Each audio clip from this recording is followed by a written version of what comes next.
Hello everyone. Now we are going to discuss one of the important concepts in foundations of data science, which is called evaluation of data science, its growth and innovation. So first of all, మనం data science foundations of data science లో data science అనేటటువంటిది అసలు ఎలాగ evolve అయింది, ఎలాగ మార్పులు చెందుతూ present మనం వాడుతున్న అతి ముఖ్యమైన ఇంపార్టెంట్ కాన్సెప్ట్ గా ఏ విధంగా ఆవిర్భవించింది, దాని తాలూకా గ్రోత్ ఏంటి, ఇన్నోవేషన్ ఏంటి అనే విషయాలని ఈ వీడియోలో క్లియర్ గా డిస్కస్ చేద్దాం. So first of all data science అనే పదాన్ని కానీ మీరు గమనించినట్లయితే అది ఓన్లీ ఒక్క ఇండస్ట్రీ ఆర్ ఒక్క సబ్జెక్ట్ కి రెలవెంట్ థింగ్ అయితే కాదండి. So it is a combination of statistics, mathematics and computer science. So ప్రతిదానికి మనం వెనక సైన్స్ అనే పదం ఎందుకు మనం వాడుతున్నాం? Science is a word which is derived from Latin యాక్చువల్గా. సో లాటిన్ భాషలో సైన్టియా ఆర్ సిరే అనే ఒక పదం నుంచి సైన్స్ అనే పదం వచ్చింది. సో అంటే దాని అర్థం ఏంటంటే నాలెడ్జ్ అని. సో ఇప్పుడు నాలెడ్జ్ ని డేటాకి అప్లై చేస్తే that is called data science. So data సంబంధించిన ఆల్ ఆపరేషన్స్ అవన్నీ కూడా ఇంటర్ డిసిప్లినరీ ఫీల్డ్స్ అనమాట. అంటే నాట్ స్పెసిఫిక్ టు సమ్ ఒకే ఫీల్డ్ కాదు. So that combines the statistics, mathematics, computer science, artificial intelligence, machine learning and domain knowledge. So ఇలాంటి అన్ని branches కు కలిపి అప్లై చేసేటటువంటిది మనం data science. Not relevant to only single computer science field ఒకటే కాదు, దేంట్లోనైనా డేటా సైన్స్ అనేటటువంటిది మనకు ఉంది. సో అయితే దీన్ని ఏం చేస్తాము డేటా సైన్స్ అంటే హిడెన్ ప్యాటర్న్స్ ని డిస్కవర్ చేస్తాం. అంటే ఒక ఏదైనా ఒక మోడల్ ఉందనుకోండి, ఆ మోడల్ లోపల ఏదైనా ప్యాటర్న్స్ దాగి ఉంటే, లేదంటే ఫ్యూచర్ ట్రెండ్స్ కానీ మనం ప్రిడిక్షన్స్ చేయడం, లేదంటే కాంప్లెక్స్ చాలా అన్సాల్వబుల్ ప్రాబ్లం అనుకున్న ప్రాబ్లమ్స్ ని మనం రియల్ వరల్డ్ ప్రాబ్లమ్స్ ని ఈజీగా సాల్వ్ చేయగలగడం డేటా సైన్స్ లోని మనం చేసే విషయాలు అన్నమాట. అయితే ఈ డేటా సైన్స్ అనేటటువంటిది ఏ విధంగా ఎవాల్యుయేట్ అయింది, ఈ రోజున్న స్టేట్ కి రావడానికి ప్రీవియస్ గా ఎలా ఏ స్టేజెస్ లో ఉంది అనే విషయాలన్నీ మనం చూసినట్లయితే first of all evaluation of data science ఎరా బట్టి డివైడ్ చేస్తారు. ఫస్ట్ ఎరా అనేటటువంటి స్టాటిస్టిక్స్ ఎరా అని చెప్తారు. అంటే తెలుగులో సాంఖ్యక శాస్త్రం అని చెప్తారు. సో ఈ స్టాటిస్టిక్ ఎరా అనేటటువంటిది బిఫోర్ 1960 ఉండదు. The origin of data science statistics. అంటే స్టాటిస్టిక్స్ అనేటటువంటిది మనం ఏదైనా కర్వ్స్ కానీ డేటా ప్లాటింగ్ కానీ ఏదైనా డేటా గురించి analysing like mean, medium, probability, hypothesis testing, null value testing. So ఇలాంటి చాలా ఫీచర్స్ అన్ని ఉంటాయి. సో అవన్నీ డేటా మీద అప్లై చేసేటటువంటి research and surveys, business plannings, census, population census ఇలాంటి వాటి అన్నిటిని అప్లై చేసి ఫస్ట్ స్టాటిస్టిక్స్ ని వాడేవారు. సో ఆ డేటా సైన్స్ ఎరా స్టార్టింగ్ అక్కడి నుంచి పునాది వేసుకొని డెవలప్ అవుతూ వచ్చింది. సో అందుకనే 1960 కన్నా ముందు కాలం అంతా కూడా మనం స్టాటిస్టిక్స్ ఎరా అని చెప్పి పిలవడం జరుగుతుంది. సో నెక్స్ట్ కేటగిరీ వచ్చేటప్పుడు మనకి డేటాబేస్ ఎరా. డేటాబేస్ ఎరా అంటే మనకు ఆల్రెడీ తెలుసు, కంప్యూటర్ సైన్స్ స్టూడెంట్స్ కి ఇంకా మనకి ఫుల్ గా అర్థం అవుతుంటుంది. సో డేటాబేస్ ఎరా అంటే మనకు అర్థం ఏంటి? డేటాబేస్ అనేటటువంటిది యూజర్ అనేవాళ్ళు ఏదైనా డేటాని స్టోర్ చేసుకోవడానికి కావాల్సిన కంటైనర్స్. సో ఆ స్టాటిస్టిక్స్ ఎరా అనేటటువంటిది ఇంప్రూవ్ అయ్యి డేటాబేస్ ఎరాలోకి అడిగిపోతుంది.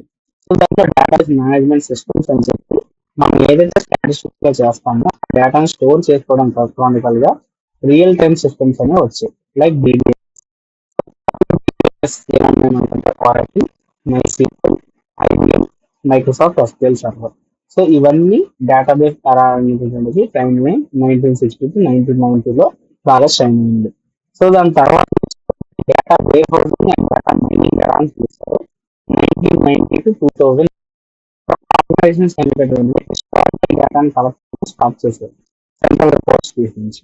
అంటే పెద్ద పెద్ద డేటా బేస్ అంటే మనం ఆల్రెడీ తెలుసు కదా, huge amount of data collection storage unit ని డేటా బేస్ అని చెప్తారు.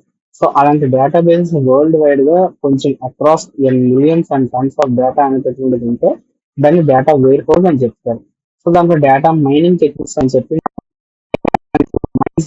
మైన్స్ ఏమొస్తాయి, దాంట్లో ఉన్న స్థలాలు శిలజాలు ఏంటని మనకి బయట లైక్ అందులో ఉన్న సో అలాగే డేటా మైనింగ్ అనేటటువంటి ఒక కొత్త వర్డ్, కొత్త టెక్నిక్ అనేటటువంటిది ఇంప్రూవ్ అయింది 1990 టు 2005 ఎరా మధ్యలో. సో డేటాని అనలైజ్ చేసి దాంట్లో ఉన్న డస్ట్ అంతటిని క్లీన్ చేసి రీప్రాసెసింగ్ చేసి దాంట్లో హిడెన్ గా ఉండే ప్యాటర్న్స్ ని రిలేషన్షిప్స్ ని అన్నిటిని తెలుసుకునేవారు data housing and data mining దాంట్లో. నెక్స్ట్ కేటగిరీ వచ్చేటప్పటికి మనకి బిగ్ డేటా ఎరా. సో ఇవన్నీ చూడండి, business intelligence, market basket analysis, ఇవన్నీ డేటా మైనింగ్ టెక్నిక్స్ అన్నమాట. సో బిగ్ డేటా ఎరా వచ్చేటప్పటికి 2005 నుంచి 2012 వరకు ఉంది. Rapid growth of internet. So అంతవరకు ఇంటర్నెట్ అనేది చాలా మినిమల్ గా వాడేవాళ్ళు. బట్ ఆ టైంకి బిగ్ డేటా వచ్చేటప్పటికి ఇంకా ర్యాపిడ్ గా ఒకేసారి internet using, social media applications, ఒక ట్రెమెండస్ గ్రోత్ అయితే మార్కెట్ లో జరిగింది అనమాట. సో ఆ ఎరాని మనం బిగ్ డేటా ఎరా అని పిలుస్తాం. సో బిగ్ డేటా అనేటటువంటిది 5 V's అనేటటువంటి ఒక క్యారెక్టరిస్టిక్స్ తో మనం కొలుస్తాము. Volume, velocity, variety, veracity and value. So ఇలాంటి అపాచీ స్పార్క్, NoSQL డేటాబేస్ లాంటి టెక్నాలజీస్ అనేవి ఆ టైంలో ఇంక్లూడ్ అయ్యాయి. So Facebook storing billions of photos and videos, వేరే వేరే అందరివి ఎలా స్టోర్ చేస్తున్నాం అంటే యూజింగ్ బిగ్ డేటా ఉంది. These 5 techniques are important for that. And artificial intelligence and machine learning era. So 2012 నుంచి ప్రెసెంట్ ఉన్న జనరేషన్ వరకు మొత్తం అంతా ఏఆర్ఐ రన్ అవుతుంది. ఆర్టిఫిషియల్ ఇంటెలిజెన్స్ ఏఐ మనకు అందరికీ తెలిసిందే. సో ఏఐ వచ్చిన తర్వాత డేటా సైన్స్ ఇంకా మిగతా టెక్నాలజికల్లో ఎన్ని ర్యాపిడ్ చేంజెస్ వచ్చాయో అందరూ డైరెక్ట్ గా ప్రిఫర్ వస్తున్నారు. సో అలాగే ఎనేబుల్డ్ కంప్యూటర్స్ లో ప్రోగ్రామ్ చేస్తారు AI. అంటే మిషన్ ఎందుకని దానంతలో ఆలోచించలేదు అనే ఒక ఐడియా నుంచి వచ్చిన era artificial intelligence. Human type thinking machine కి అడాప్ట్ చేశారు by training, testing and data validation లాంటి ఫీచర్స్, రకరకాల మెషిన్ లెర్నింగ్ మోడల్స్ తో.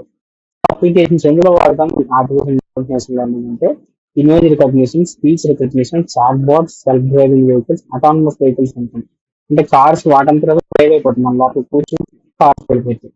సో ఇలాంటివన్నీ కూడా మెషిన్ లెర్నింగ్ ఎరా అనేటువంటి నెక్స్ట్ వచ్చింది. నెక్స్ట్ పాపులర్ గా వచ్చేది modern data science era.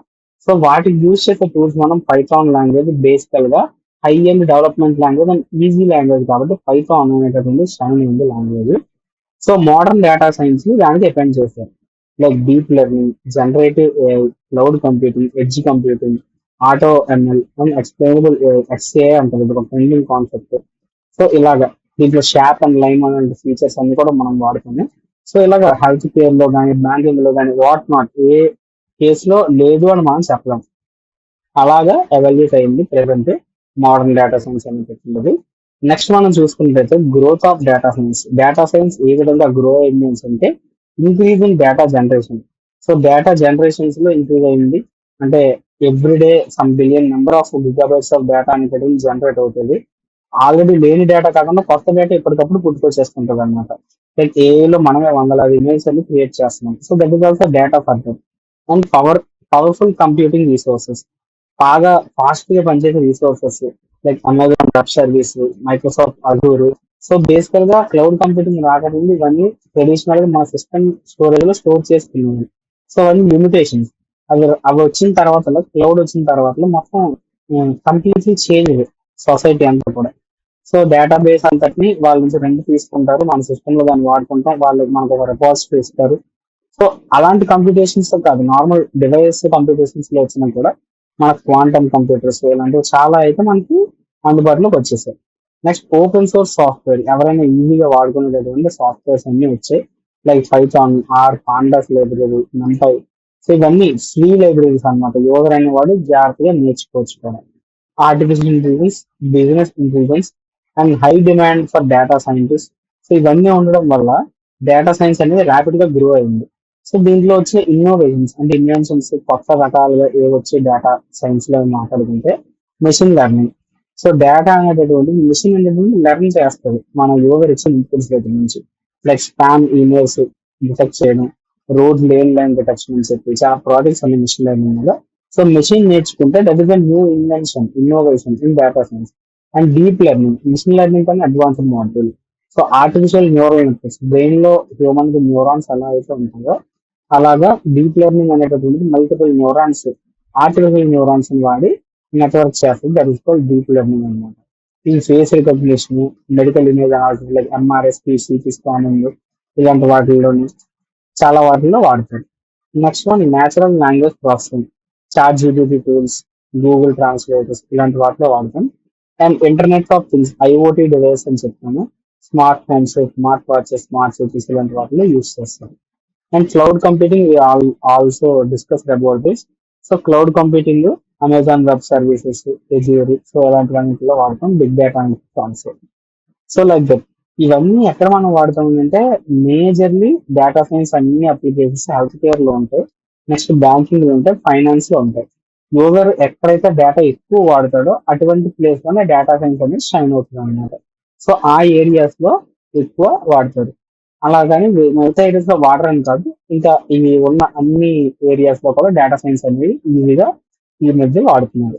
So దీనివల్ల లాభం ఏంటి అని అంటే డెసిషన్ మేకింగ్ కానీ, యాక్యురసీ ప్రిడిక్షన్ కానీ, ఫ్రాడ్ డిటెక్షన్ ఇలాంటివన్నీ కూడా చాలా ఫాస్ట్ గా చేయొచ్చు. అయితే ఇంత అడ్వాన్స్డ్ డేటా మైనింగ్ కాన్సెప్ట్స్ ఇవన్నీ మనకున్న డేటా సైన్స్ ఉన్నా కూడా కొన్ని డిసడ్వాంటేజ్ అని ఉంటాయి. సెక్యూరిటీ రిస్క్స్ అని, ఆ implementation costs, ethical issues, so ఇలాంటివన్నీ స్కిల్డ్ ప్రొఫెషనల్స్ ఉండాలి. లేదంటే అంత మనం మంచి డేటా సైన్స్ మోడల్స్ అన్ని వాడినా కూడా ఆ మోడల్ ఎలా వాడాలో తెలియకపోతే దాన్ని 100% మనం యూస్ చేసుకోకపోతే ఆ మోడల్ వేస్ట్ అయినట్టే. సో లైక్ దట్ మనం స్కిల్డ్ ప్రొఫెషనల్స్ కూడా హైర్ చేసుకోవాలి. So evaluation of data science అంతటిని కూడా ఒక డయాగ్రామాటిక్ గా రిప్రజెంట్ చేసినట్లయితే ఈ విధంగా ఉంటుందండి. ఫస్ట్ ఆర్టిఫిషియల్ ఇంటెలిజెన్స్ అనేది మెయిన్ సెట్, దాంట్లో మెషిన్ లెర్నింగ్ సబ్సెట్, దాంట్లో deep learning subset. Deep learning లో కొన్ని థింగ్స్ అన్ని తీసుకుంటే బిగ్ డేటా వస్తే ఈ అన్నిటి కలగా ఓవర్లాపింగ్ మనకి డేటా సైన్స్. సో అన్నిటిలో ఉండే లాజిక్స్, అన్ని కాన్సెప్ట్స్ కలిపి ఒక ఫైన్ ట్యూన్ అయిన ఒక ప్రీమియం థింగ్ ని డేటా సైన్స్ గా మనం చెప్పుకోవచ్చు.